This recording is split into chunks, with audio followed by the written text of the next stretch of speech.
how are you building the character of this next generation?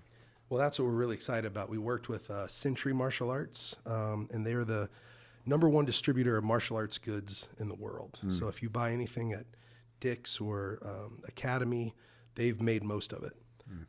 And they supply most of the martial arts academies around the country. And one thing that I think boxing, wrestling, jiu-jitsu does that maybe football develops character for sure, without a doubt. But I think the coaching in martial arts, like there's lessons before, during, and after practice about character, about discipline, about respect, about treating others like you'd want to be treated. Even the black belt journey is about service to others. And so I love that about martial arts. And so we worked with Century Martial Arts and another organization called MAIA, the Martial Arts Industry Association. And they've helped us develop this curriculum that's 12 weeks of teaching. And then every class, they have a mat chat, so a mat discussion. And so there's a teaching, and then there's also a challenge. There's a hero's challenge after every heroes in waiting lesson. And so they'll be like this week, and it's all digital too, so they can watch it on their smartphone going into practice. We coach the coaches how to coach it. Then there's a video for the parents. There's a video for the students that are learning.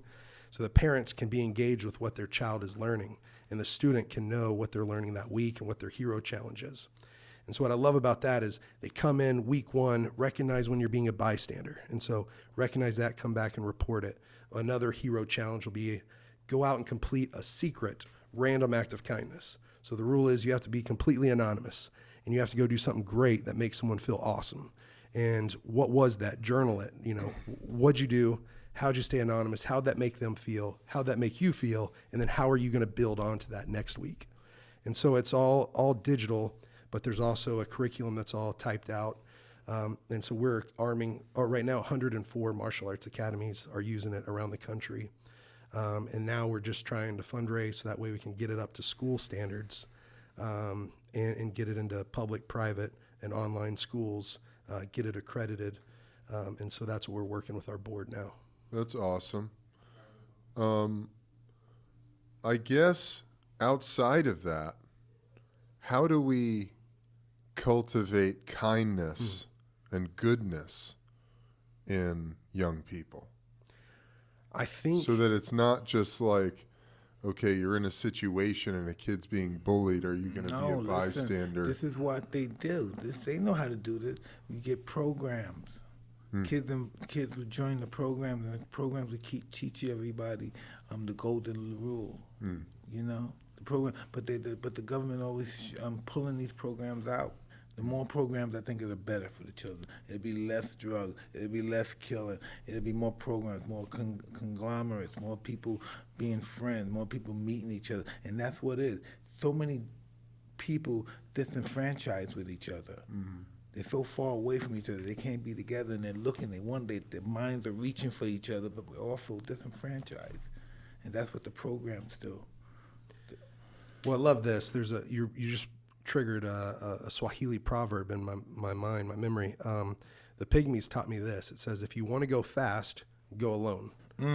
But if you want to go far, go together. And so we need these programs. We need everyone to come together. And then what I've learned there from living there for a year is the community. It's so important. And we're so used to isolating or being individuals that we'll do things on our own. And in the rainforest, you don't have privacy. Your home is literally twig and leaves.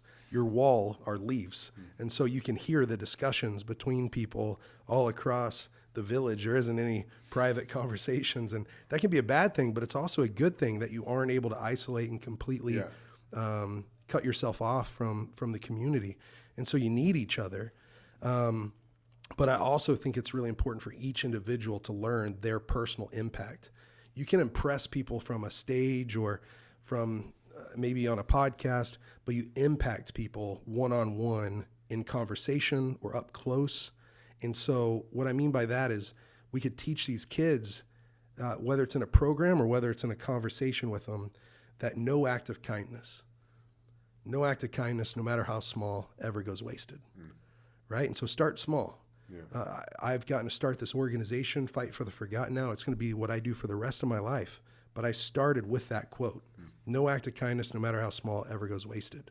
And so one thing I like to ask people is, in the lives of others, if you knew you could in the lives of others, what great difference would you make if you only knew you could? So it's that whole quote, what would you do if you knew you wouldn't fail? What would you do if you knew you wouldn't fail? And so take all the fear of failure away. Well, now, what difference would you make in the lives of others if you didn't have fear that you wouldn't be able to do it? And so what impact do you want to make? How do you want to influence people? How do you want to change their lives? And so do that.